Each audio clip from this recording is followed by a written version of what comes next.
안녕하세요. 오늘 저희랑 좀 깊이 파볼 주제는요.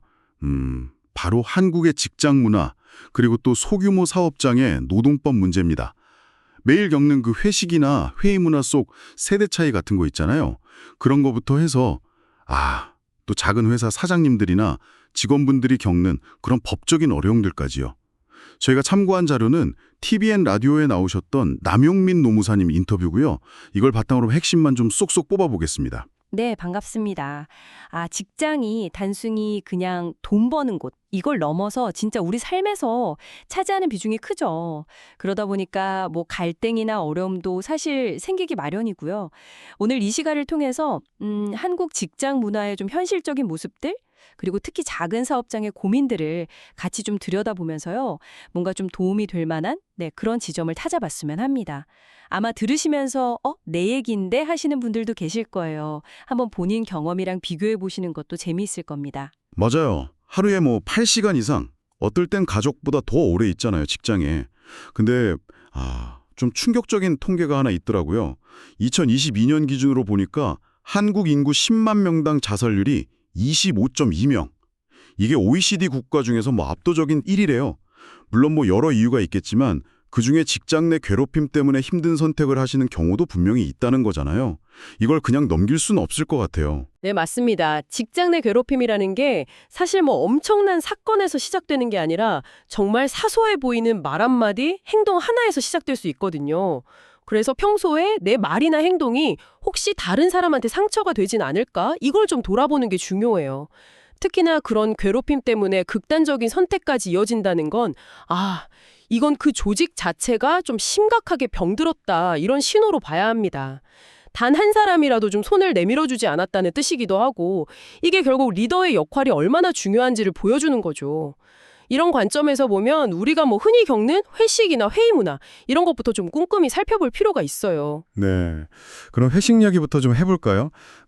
소위 라떼는 마리아 세대랑 요즘 세대랑 생각 차이가 좀 크다고들 하잖아요. 예를 들면 왜 꼭 상사가 좋아하는 메뉴, 그 장소에서만 먹어야 하는 건지, 아니면 뭐 왜 상사직 근처까지 가서 회식을 해야 하는지, 이런 기본적인 거에 대한 의문이 커지는 거죠. 그렇죠.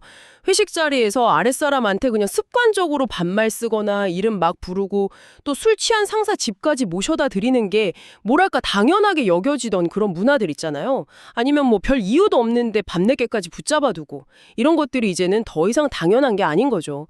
특히 뭐 육아를 한다거나 아니면 그냥 자기 개인 시간을 중요하게 생각하는 젊은 세대 입장에서는 이게 굉장히 불합리하다, 불공정하다, 이렇게 느낄 수밖에 없어요. 예전에는 그냥 속으로만 이건 좀 아닌데 했다면, 요즘엔 직접 이건 좀 아닌 것 같습니다 하고 목소리를 내는 경우도 많아졌고요. 그래도 좀 좋은 쪽으로 바뀌는 모습도 있다면서요? 네네.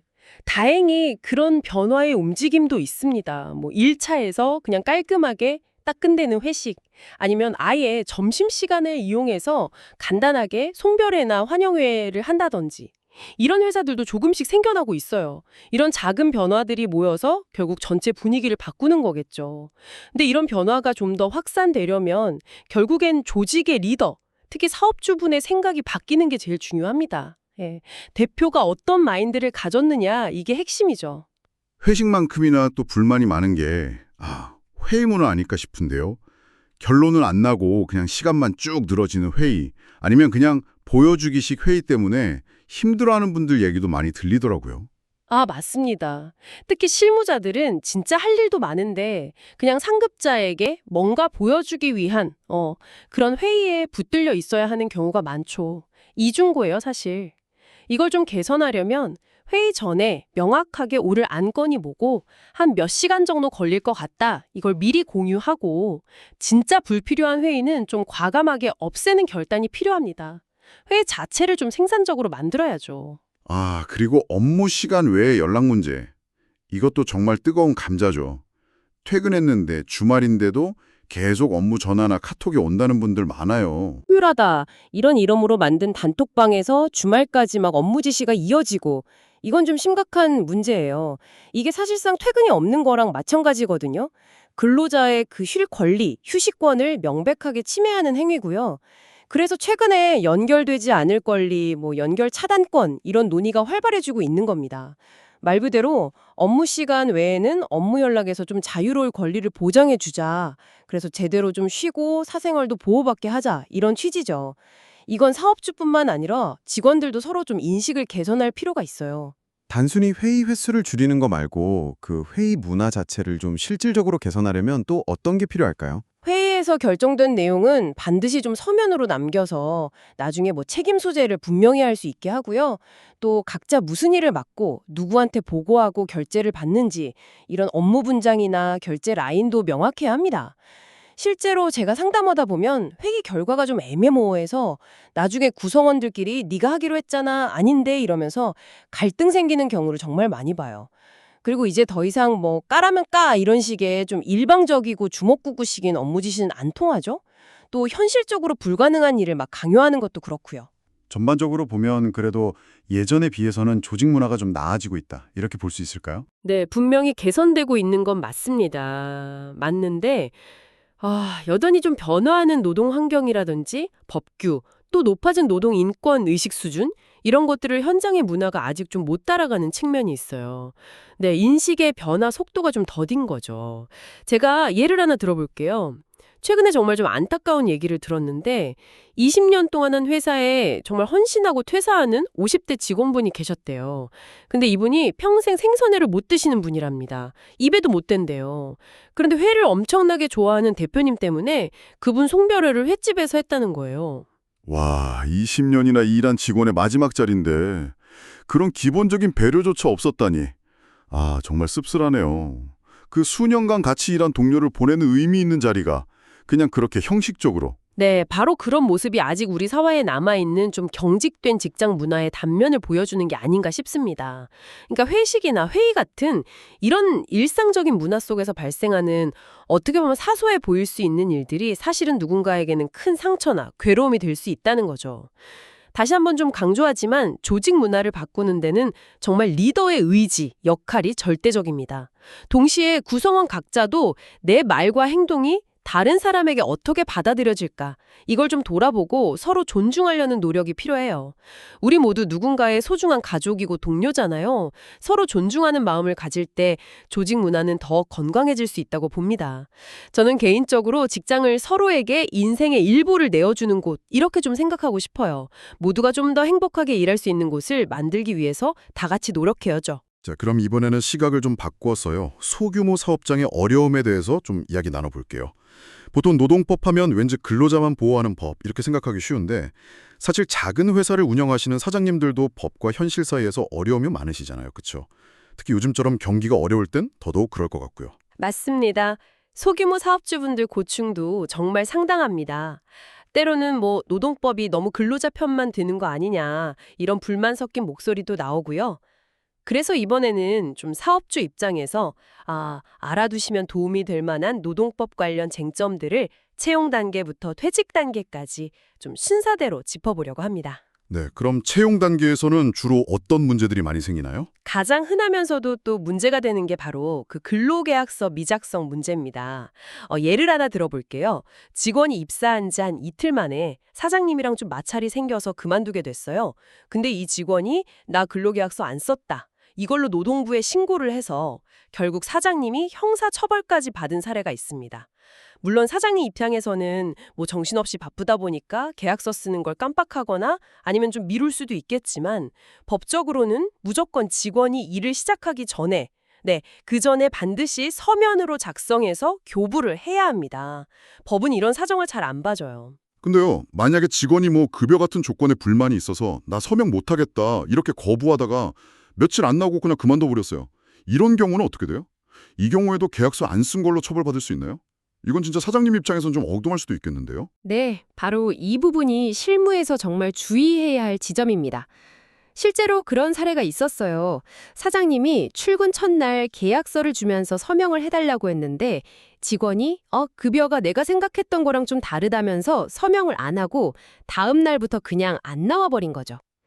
그런데 이 직원이 나중에 계약서 미작성 및 미교부를 이유로 신고를 해서 사업주가 실제로 처벌을 받았습니다. 여기서 중요한 건 근로기준법 17조인데요. 이 조항을 보면 사업주가 임금이나 근로시간 같은 중요한 사항을 명시한 서면을 근로자에게 교부하라고 되어 있지 반드시 근로자의 서명을 받아야 한다고까지는 명시하고 있지 않다는 점이에요. 아, 그렇군요. 그러니까 서명을 못 받았더라도 교부, 즉 전달만 제대로 했다면 법적인 의무는 다한 걸로 볼 수도 있다. 이 말씀이시네요.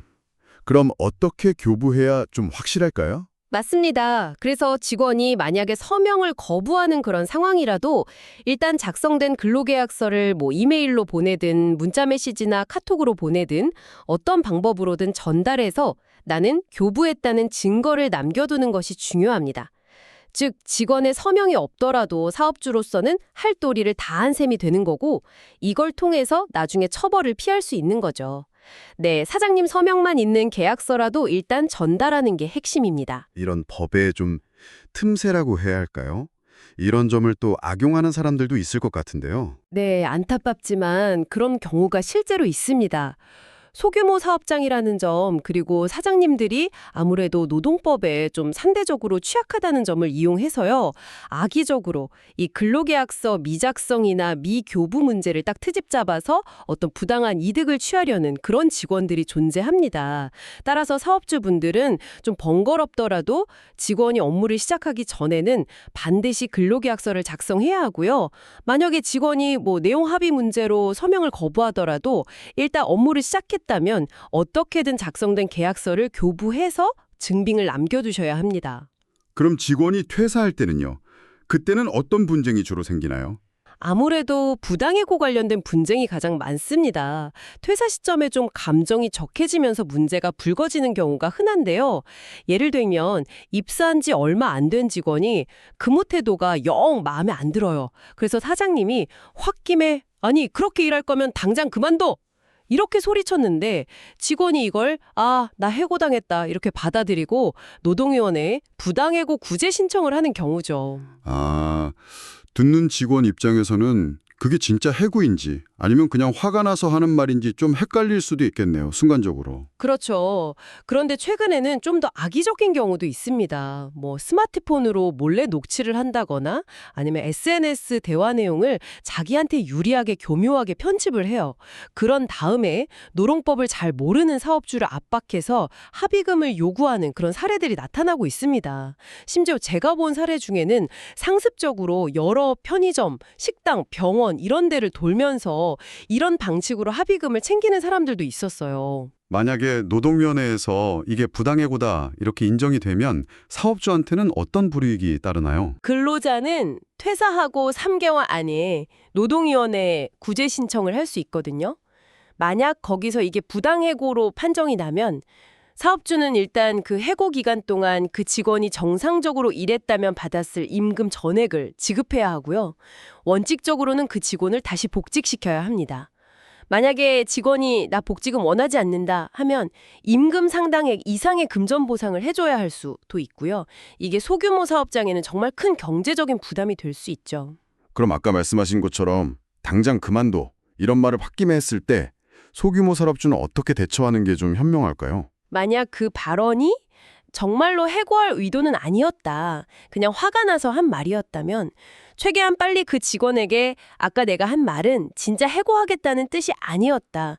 이 점을 명확하게 전달하는 게 중요합니다. 나중에 혹시 모를 분쟁에 대비해서 문자 메시지를 보내두거나 최소한 다른 직원이 있는 자리에서 이야기를 해서 증인을 좀 확보해 두는 것이 좋습니다. 감정적으로 같이 맞서기보다는 사실관계를 분명히 해두는 게 최선이죠. 우리나라에 이렇게 좀 작은 규모의 사업장이 실제로 얼마나 되나요? 그 비중이 궁금하네요. 통계를 보시면 아마 실감이 나실 텐데요. 2021년 기준으로 보면 전체 기업수가 약 772만 개 정도 되는데 그중에서 소상공인, 그러니까 우리가 흔히 말하는 소규모 사업체 수가 733만 개가 넘습니다. 전체 기업의 95%를 차지하는 거죠. 그리고 이 사업장에서 일하시는 분들이 약 2,287만 명에 달하고요. 노동법이 근로자를 보호하는 건 너무나 당연하고 중요한 일이지만 동시에 우리나라 경제의 정말 절대 다수를 차지하는 이 소규모 사업장의 현실적인 어려움, 이런 것도 좀 고려한 균형 잡힌 정책이나 대안 마련이 시급해 보입니다. 네, 오늘 한국의 직장 문화, 특히 회식과 회의의 문제점, 그리고 세대 간 인식 차이, 또 소규모 사업주와 근로자들이 겪는 근로계약서나 해고 관련 법적 어려움에 대해서 정말 깊이 있게 얘기를 나눠봤습니다. 이 경직된 조직 문화랑 또 복잡한 법 규정 사이에서 힘들어하시는 분들이 정말 많다는 걸 다시 한번 느끼게 되네요. 네, 결국 문제 해결의 핵심은 서로에 대한 존중, 그리고 오해 없는 명확한 소통, 이게 아닌가 싶습니다. 리더의 역할이 물론 중요하지만 조직의 모든 구성원이 각자의 권리와 책임을 제대로 좀 알고 서로 배려하는 자세가 필요하겠죠.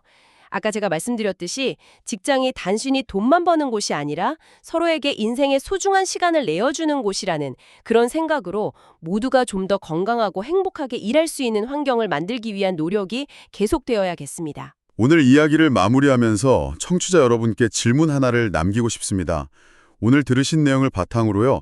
지금 여러분이 계신 직장에서 조금 더 서로를 존중하고 또 조금 더 효율적으로 일할 수 있는 환경을 만들기 위해서 여러분이 만약 리더라면 혹은 동료나 직원으로서 내일부터 당장 실천하거나 제안해 볼 수 있는 아주 작은 변화, 그게 무엇일지 한번 진지하게 고민해 보시는 건 어떨까요?